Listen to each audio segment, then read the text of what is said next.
One. Hello, beautiful people. Hope you're having a beautiful day. I will start. Don't let anybody give me a light today. We are with the one and only Georgia. How do we say the last name? Simichek? Simisek? Simichak. Um, Yeah. an embodiment coach. Thank you. Thank you for having me. Leader in the healing community. Okay, she's doing a lot of deep and juicy stuff, and I'm very excited to have her on board in the podcast Below the Surface, because right now in this day and age, a lot of us need a lot of healing, and we're seeing huge polarization with the masculine and the feminine energy, and we're going a little too extreme. There's a huge divide and a battle of the sexes, as you know, it's a huge war. And I think the longer we go with this war, the longer we start to create more separation and disconnect really from our truest nature. So what better person than to have Georgia, who's been in this space for a very long time and doing amazing stuff to help women heal and men as well. You can learn a lot from her work. However, her target is women who are pretty much very guarded and embodying a lot of masculine energy and really ask them to balance out that nature. So, first of all, welcome, George. Thank you so much. You're a busy person, pumping out courses and healing people and being first to the community in this space. It's really amazing to have you here. Tell us who you are and what you're about. Thank you. That was a great introduction. So yeah, I am very big on feminine and masculine, and yes, I work with women, and a lot of the women I work with have been very guarded. It's such a masculine society we live in nowadays, and women have just been brought up in such a masculine way of living, and that was like me for so many years, and it ruined my relationships. It isolated myself. I just didn't know how to be in touch with my emotions, vulnerability. It was just there was just so much guardedness, and I was so disconnected from myself and from the world. So what I really do is allowing women to come home to themselves and come home to their feminine essence and just be able to be more open and vulnerable and create the most magnetic life and relationships. That's my jam. Yeah, no, that's fantastic. And yeah, we, like you said, you put up a good point where not even just women, the men as well, we've become so disconnected with our feminine nature. And I think when more women tap into that nature, it can help us to really ourselves put our guard down as well, because of course we've got to be that protector, that provider. We've got to be hyper focused in that masculine man, but at the same time, we can't put our shield down. We can really connect. So you put up a really good point. Just coming back to our emotions. I was like that myself. Being very numb with my feelings and having heart-to-heart connections, which man, the greater you can connect with your heart and have that with your partner, I think just the deepest things that you can actually have to her and sharing that, not just having a mind connection, coming back to a lot of things, and it can really create an environment of vulnerability and connection. First question, we've got a questions. Pretty much briefly said how you got into this place. So you were an FPT. I see a lot of trainers moving into the space, and I'm seeing a lot of people let go of that, industry. But there is obviously a connection there with the development. How did you get into this world of embody more of the feminine energy? Yeah, it's been a really big journey. It's all come from my journey and my involvement. I was a PT for nearly 5 years and loved it. But for me, it came from a very wounded space. It was I was not happy with myself, so disconnected from myself, and just doing and training and running myself into the ground and eating next to nothing. That was the only way that made me feel worthy. And that's just all I knew. So I hadn't really done any like personal development work at that stage. Everything was just like physical training.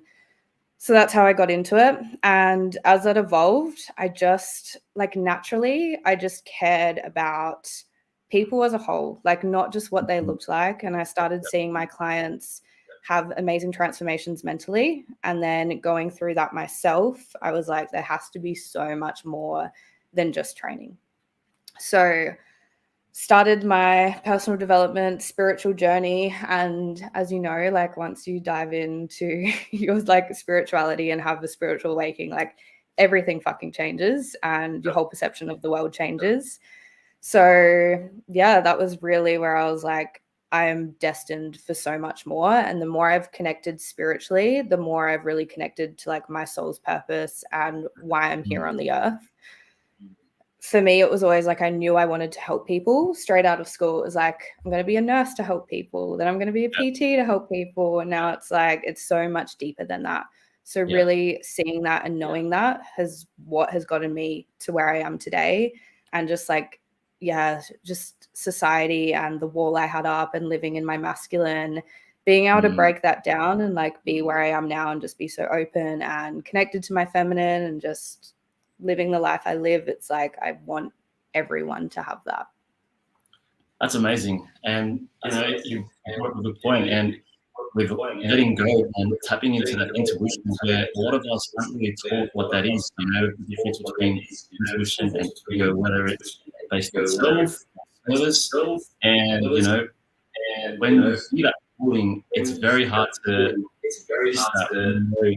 You said you're destined for greater, but not quite sure. And until you let go of this identity that society has created, you start to think, shit, really more to my life that I need to explore and trust and embody, like you're doing now. And it takes a lot of courage.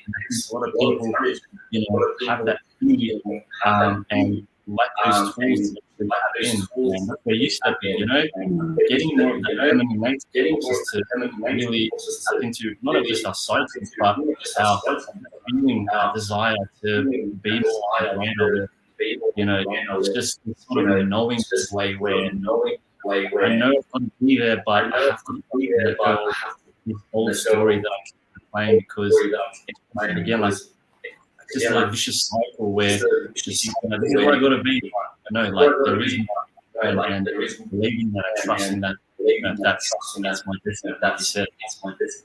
So let's talk about the feminine and masculine energy. A lot of today's society, very good view on masculine and feminine. You've got toxic masculinity, and then you've got like feminism and feminine energy. A lot of people confuse, right? The feminist is like the movement, standing for those values, and the feminine values are more of like, as you know, like a very two different things. Tell us more about it. Tell us more about masculine energy and feminine energy. I think a lot about that. Yeah, there's like so much I can dive into and so much to say on like the whole feminist movement as well. I'm like so passionate about that. But feminine, masculine energy, like I firstly want to say it doesn't have to be female and male, right? Like we all have feminine and masculine within us, and it's something we can all tap into either way. But the masculine is like the giving, is the doing, is the providing, and the feminine is more the receiving and the flow. And yeah, we have that within all of us, but it's really important to know our core energies. And like most women are going to have a feminine core and most men are going to have a masculine core. And when we're disconnected from that, we're disconnected from our whole essence. So it's really important to come back to that. And then like relationships, polarity, being able to be in your core essence to attract in the person you want, to create magnetism, intimacy, connection. It's also important. But I feel like, yeah, in today's society and like the modern feminist movement has really like disconnected women from what feminine energy is. Like it used to be creating equality between men and women and like, allowing women to vote and all of that, which is like beautiful and should fucking be there.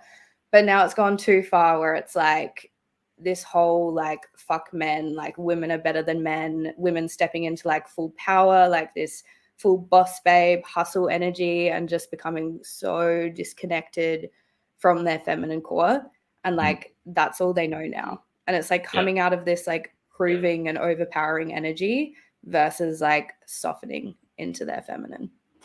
Yeah, totally. And yeah, like you said, there is a lot of confusion out there, and I think a lot of it is coming from a deeper wound, which we'll get into a little bit later, because too many things, daddy issues, just following the movement, building the sense of identity, which can all be very confusing. And like I said, it comes down to the core, right? And the way we can really understand that is if we look at nature, you look at man's biology, feminine biology, you can see, men have a little bit more testosterone, but also when you look at, I'm going to get a bit, how do I say, graphic here, but if we look at the example of genitals, right?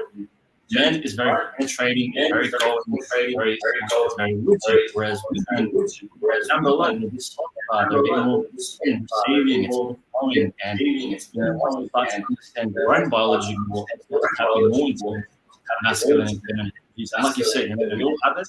We can all, men can receive it all, we can receive it through our ears, through our mouth, through our eyes. But really understanding that can really help us tapping more into that power, our true power, not what they say about you can make 500K a year and you don't need a man. We've been sold a very different concept of what being female is, and a lot of men can vouch for that. Who embody that masculine energy, and women who embody that feminine as well. And that's the important part, is understanding those differences. And knowing yourself really. Once you know yourself, that's what happens to those beautiful energies that real energies. So you talk a lot about getting to that juicy energy. How does one, as an embodiment, how does one person tap into that feminine energy? Because not many people understand how to let their guard down, how to let these trust issues, hyper independence. How can one really take that juicy feminine energy? Because it is so beautiful, for me, when I see a beautiful female woman in her essence, and she's just glowing and flowing, it's just like, wow, like, thank you for doing my guards down and just kind of have another dance. How can they tap into that? Yeah, it's a good question. And I feel like there's so many sides to this, but I'm going to take this from like two approaches.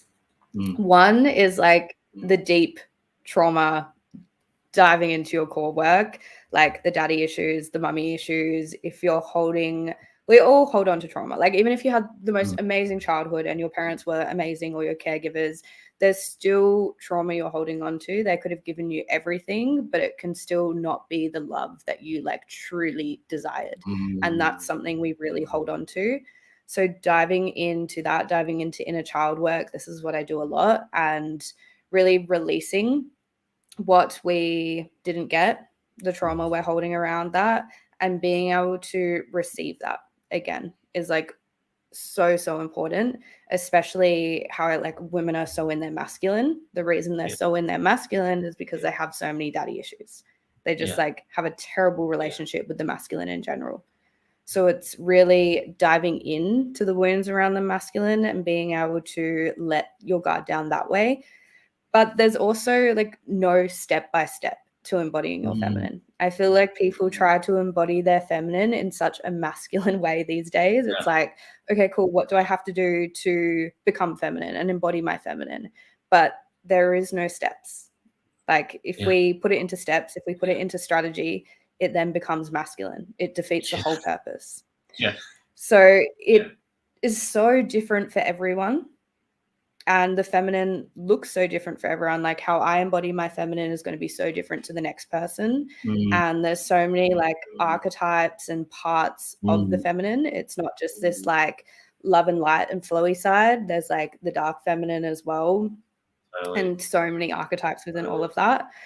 So it's really like tuning in to your intuition and tuning into your body and I love to say descending into our body, because even in spirituality, we're like ascending all the time, but we're like ascending out of our bodies. So it's like actually grounding into your body, descending into your body so you can connect to your intuition. And that leading from your intuition is like leading from your feminine. So whatever your intuition, how you want to show up or be, like that is embodying your feminine. There is no right or wrong. It's going to be so different. Totally, and that's one of the keys, isn't it? Is really going back into the feeling and understanding your emotions. You know, like when a woman starts to really tap into their cycles, their seasons, start to realize just how many changes happen, and the flow of nature, and understanding that the more you get into those fields, like feeling your body, getting like the workout in sweat or yoga or anything that really back peace, can really help you into that energy, right? Like you said, very good point. You can't do it in sequence, not just here it is, and integrate it and develop your feminine energy. Understanding again yourself, who you are, and that's really help you to which go on to the next point, vulnerability. I think for me, the moment I see a woman who's dark, I can sense immediately, there's deeper wounds, and she's gotten dark for many reasons, and again, you have that clarity, just to that sort of energy, and automatically I'm just going to withhold, we're going to have more intellectual conversations. There's no sense of vulnerability open, which really can stop a person from going back into the feminine. How important is being vulnerable? Because again, like being vulnerable is more of a feminine nature, but at the same time, it's a lot of courage. Yeah, it does. And I find vulnerability gets like thrown around so much as well, because we're only vulnerable to the level we feel comfortable to be vulnerable at as well. It's like we share something and it's vulnerable and we're like, okay, cool, we're vulnerable. But it's like, how often do you share like the deepest, darkest parts of you that you like literally just do not want to share? Like that's vulnerability to me. And that's something I've been really leaning into, especially coaching clients. It's like so easy for them to come in and like share a piece. And it's like, yeah, cool, I'm being vulnerable. But so often we like use vulnerability to actually stop us from being deeply vulnerable, which is really interesting. But yeah, it's so important to embodying your feminine. Like the more you can tap into vulnerability, and even if it is just starting like surface level, it is just breaking your guard down bit by bit. And you can't just go there straight away. Like if you have your guard up, you're not going to be able to go to the deepest, darkest parts of you, because you're not going to want to see them. Absolutely. And I've got to commend you, particularly this year. You've gone through a lot of changes, and you've exposed a lot of your wounds to the world, and I've got to commend your level of strength. The amount of vulnerability you share, and you probably inspired so many people to not check inside and still move forward. Big credits to you and the changes that you've gone through. I won't get too into it, but Georgia had was passing, and you had to go through that and still stay headstrong and move to completely and keep a business and a client. That takes so much. I think the key is you being very vulnerable, and when you do that, you have that support. You allow that support around you, because you're not keeping your guard up. I can do all this. I can and that's one thing I've been taught a lot is like you go to school by yourself, you go to uni by yourself, get a job, you realize that we ultimately thrive in community and tribes and support networks, and being vulnerable does not make you a weak person. It makes you a very strong person, because you allow things to open up, support, and if someone can help you, they can help you. If not, like just being open and feeling seen. Most importantly, feeling seen is going to make a huge difference in your own life and journey. And again, nothing wrong with sharing that, doesn't make you weak. You, like us men, we're afraid to share that. We're vulnerable all the time, and I've been conditioned to really not share and close my wounds, but you don't realize how healing that is, even if you don't feel like that's going to change with other person's perspective, but just allowing it to come up and, express yourself, it's life changing. And I think, if you can allow yourself to feel like you said, it doesn't have to be like, oh, here's my deepest, darkest secret. And just take it easy, step by step, and feel safe in the Lord, knowing that other people have these wounds as well, and that maybe someone else can do something as well that might feel you less alone in that journey of healing. So thank you so much. Thank you. Absolutely amazing strength. Yeah. Now, you love to give juicy advice on how to attract masculine men. As someone who embodies that feminine. What's the key to attracting a masculine man in today, especially with women who are sitting with a masculine frame? Of course, you understand polarity. We can't really have two masculine people in a relationship because they'll just one another. How does one attract a masculine man? Yeah, good question. Everything you just said about vulnerability, I think that is so important. Yes, this year has been so fucking hard for me, and mum passed away. So during that time, when it first happened, I cared for her for months full time. She was sick with cancer, and I had to put on such a strong front, and I couldn't actually I had to numb myself to a degree, because if I tapped into my emotions, I wouldn't be able to care for her. So it's I really pushed myself aside for a bit to be able to care for her. And then when she passed, I still wasn't letting myself really feel anything, because I was I have a business to run, I have this to do, again, very masculine. And with that, I shut everyone out. I would not, if someone walked into my life, I would not even see it, because I wouldn't accept any care. I wouldn't accept to be provided for, support, nothing. What really allowed me to soften and be so open to that was allowing help and support, and actually reaching out for help and support, and being vulnerable. And this just started with friends.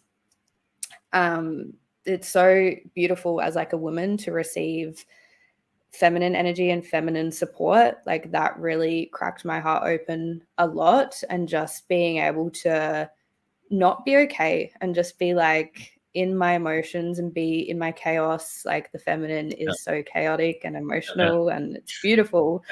Just being able to be seen in that, and accepting love and support and help, and actually receiving it. It's one thing to accept help, love, support, whatever it is, and it's a whole different thing to receive it. When you can deeply receive the love that's around you, whether that's with people, just nature, everything, that's when your heart just becomes so open.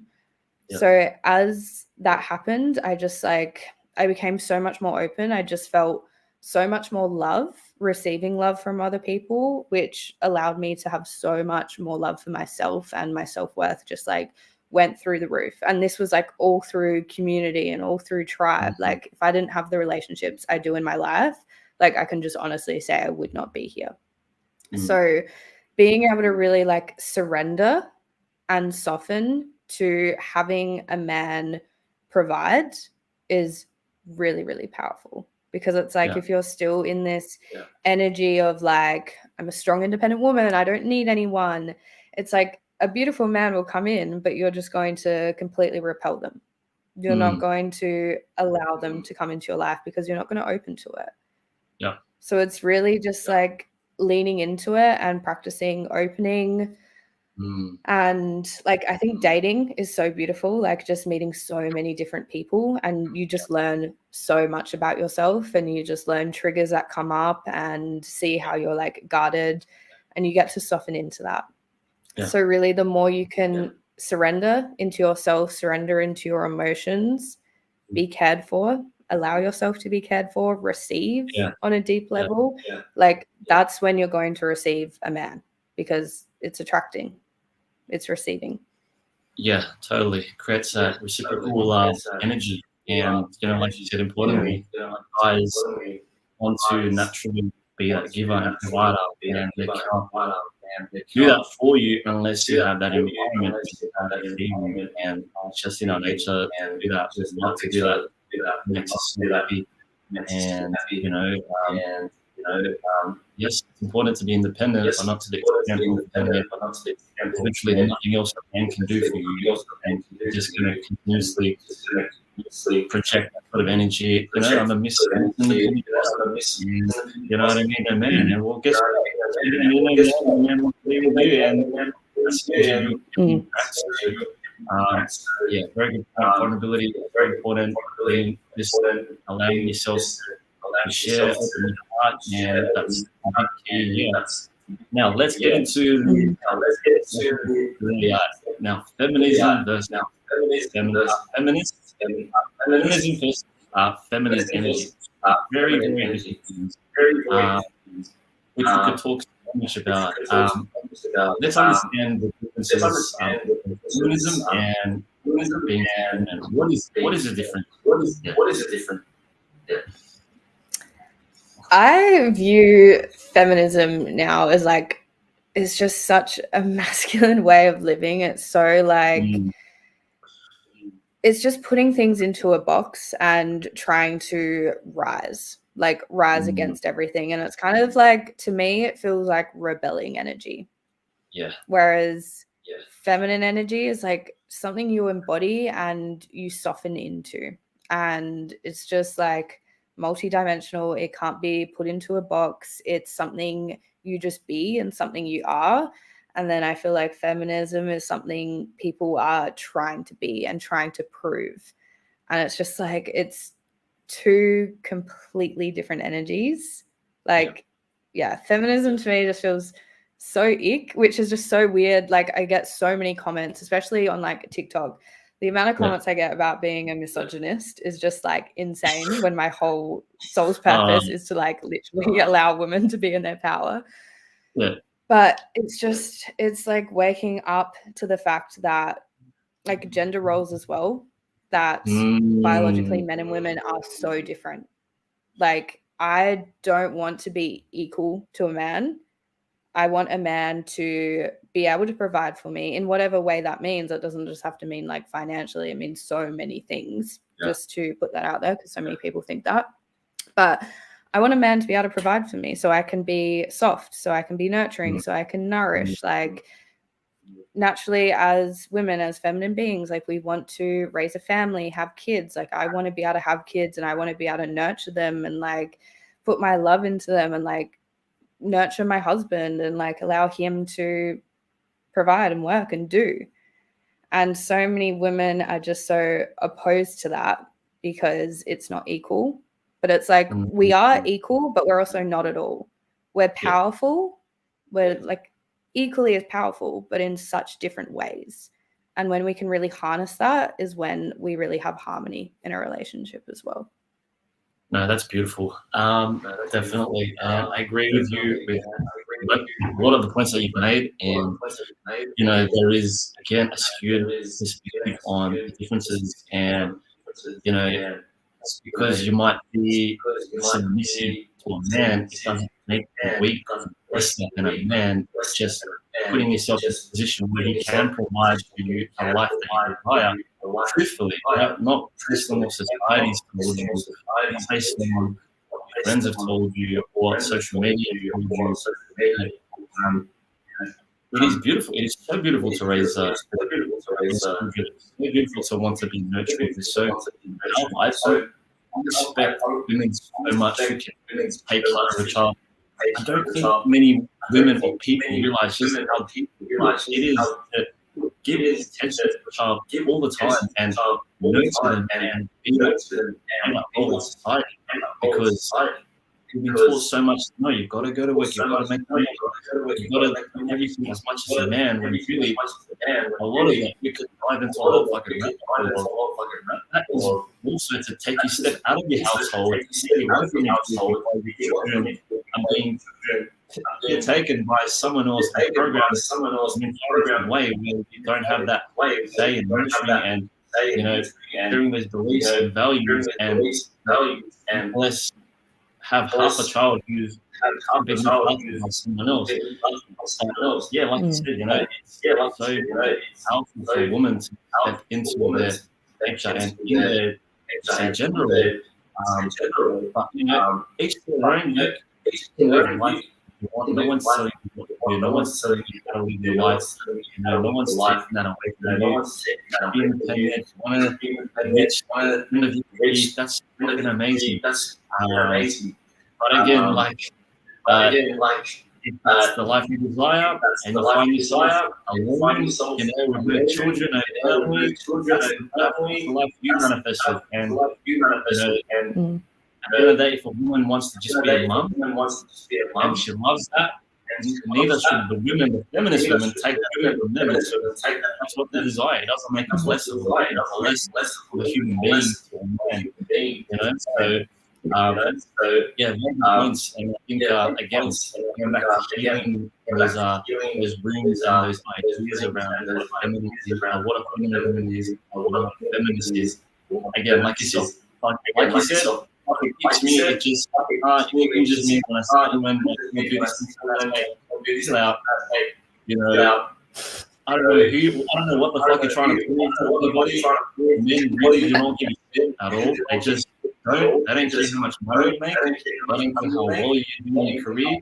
They don't give a fuck of any of this. At the end of the day, we want someone as men to come on to who's going to allow us to soften, feel the love, to be able to do that. Yes, this woman, this is my children and my children, and pass on our beautiful values, beliefs, the human race, in a way where it's, like you said, harmonious and balanced. And he really is just communicating. Communicate what it is you want in that relationship, Be direct up front, If you want to mad. If you want to have fucking beautiful partnership with children, fantastic. Just don't push your own agendas onto your partner and move on. Our last point. So going to trauma, I think a lot of us, like you said, are healing and need healing, and a lot of us are still traumatized, no matter how much lights and again, we've been born into a world where there's just a lot of wounds that have been passed to us, and we've picked up, and we don't realize healing trauma. What is the key, and how important it is?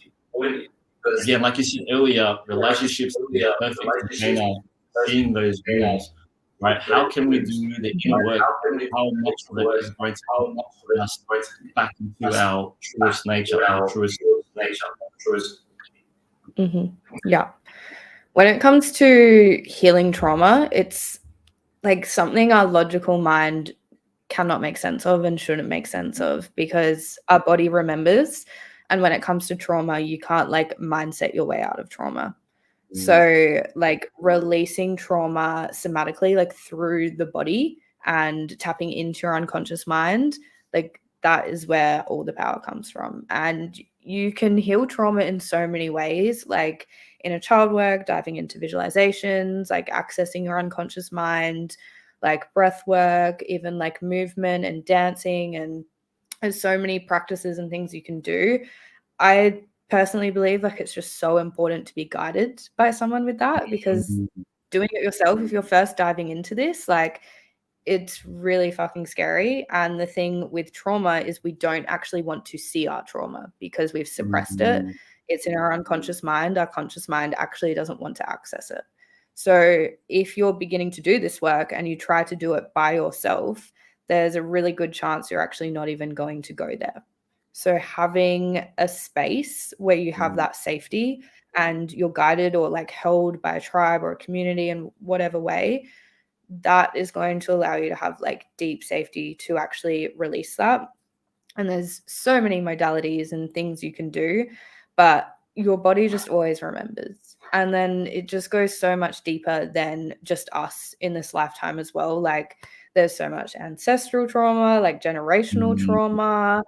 I've had so many clients that have had like just deep blockages. And when we dive into it, it's like been from when they were in like their mum's womb, or it's been generational, or it's been from like a past life. And myself, I've had so much trauma from like ancestral trauma, especially like sexual trauma as well. So diving into that, like seeing my like past lives and diving into like my unconscious mind, I just saw so much that happened like in my lineage, which just made me hold on to so much trauma, and releasing so much sexual trauma actually wasn't even mine. It was just like the past generations. Wow. And that has been so fucking powerful. Yeah. And it's like, we don't realize this. We don't know it because it's just so deep. And it's like releasing that had literally just opened up everything for me. And like that just does not make logical sense, right? Yeah, right. Yeah, it's fascinating what the mind will try to rationalize because it's unable to really understand those emotions or how we got here because we've been so conditioned to put everything in a box and logically understand what it is, these things that create who we are, who we are now. And like you said, so really dive into yourself. And you know, amazing point about the past lives. Like, well, sometimes you don't realize. Sometimes people have these beliefs around certain things that they don't understand until they go to like past life regression from code, and they're like, oh shit, this is where the triggers are coming from. You know, being guided, like you said, is super important. Because us don't want to face that. A lot of us are resisting those things that we've been suppressing for so long. It's fucking scary. Like the truth is, it's scary to dive into the deepest part of ourselves, you know, and really see our shadow side. Yeah, it's terrifying because we haven't been taught how to understand it, we haven't been taught how to look at it, how to process it, you know, how to heal from it. You know, that's when people like you step in, to create that container where you can, you know, heal from those wounds that it's going to ultimately change their life. You know, I had that from, like, for example, mushrooms. Psychedelic mushrooms, they really changed my life.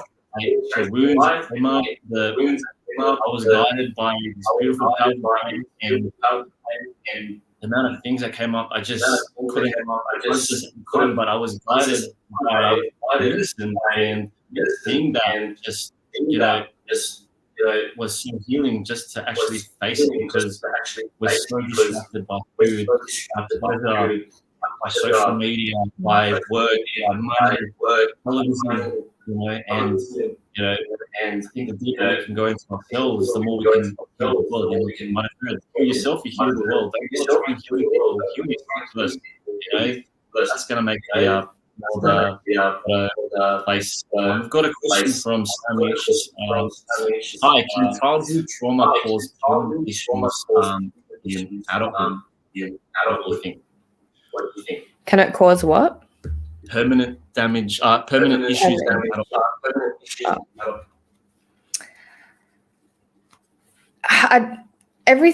Nothing is permanent. Like you can always go into it and you can always release it. Like I don't like the thing of like, if you have childhood trauma, then you're just like fucked for life, or you need fixing. Like no one needs fixing, and we can all become whoever we want to be. We can all make such deep change, even in such a short amount of time, and it's never too late to make change. It doesn't matter what age you are when you dive into this, like you can always make change. It's just like, it is unlearning. It is stripping away the conditioning, because we've learned things a certain way. We've been conditioned. We have these beliefs. We have these memories. And when you can really dive into them and let go of them, that's where everything strips back. And it's like, I think of it like an onion. It's like the layers, and then you get back to your core.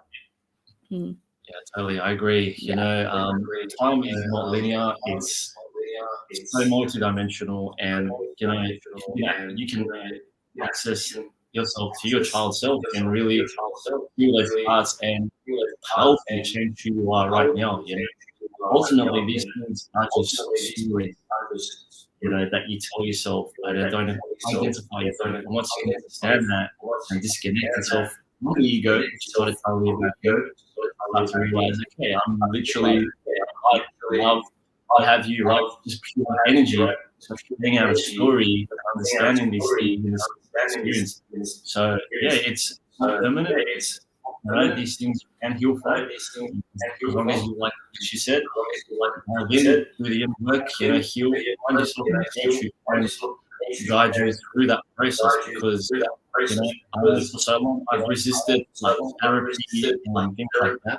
You know, I'm a man and I can take care of my own shit. You know, no, like it's always good to have someone who buddies you can't really see, and you know, and call you out when you bullshit. On your excuses, because you know, maybe as a child you thought, you know what, you developed this independence, and you think, you know, I can do it all by myself, I can solve it all by myself. And really, there's absolutely nothing wrong with vulnerable another person, getting that help, asking for help to help you really heal, because that's the most important. We need right now is more healers who need to heal. That's what's going to change the world, in my opinion. So, yeah, thank you so much for your time. That was actually very insightful. Tell us more about the things that you offer, because I know you're offering so many things. You're coaching people, you're taking them through courses, you're doing live events as well, which is so exciting. You know, it's built this amazing community.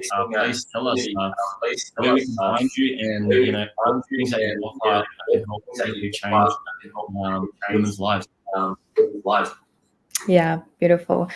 I post everything on Instagram, which is just at Georgia Simacek, so my name. And yeah, I always have different courses coming out. I am running a course called Unleash at the moment, which is really like unleashing your dark feminine and tapping more into that shadow side and embracing that, because I feel like the feminine is just like being so portrayed to be so love and light, and then we just suppress all of these darker parts of us, our like sexual side, which is just so important to embracing all of us and our feminine. So that's been something I've really been sharing and diving into lately. I have a course on at the moment, which is like a mini 10-day course about healing the masculine. So like literally everything we talked about. It's just, I love it. It's my jam. And yeah, like one-on-one coaching, I'm constantly bringing out new things. As soon as like inspiration strikes, I kind of just release it. I never have any plan. I just like follow. So if you follow me on Instagram, you'll see plenty of things.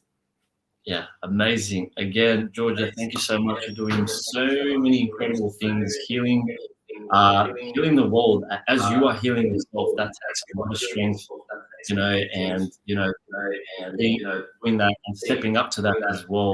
I'm not going to go through that courage. It's so beautiful to see. So again, appreciate your time. Thank you so much for being here on the low surface podcast, and again sharing your time and value and information more people to process, understand, and embody it. You know, so again, thank you so much for being on, and I really appreciate your time. Thank you for having me.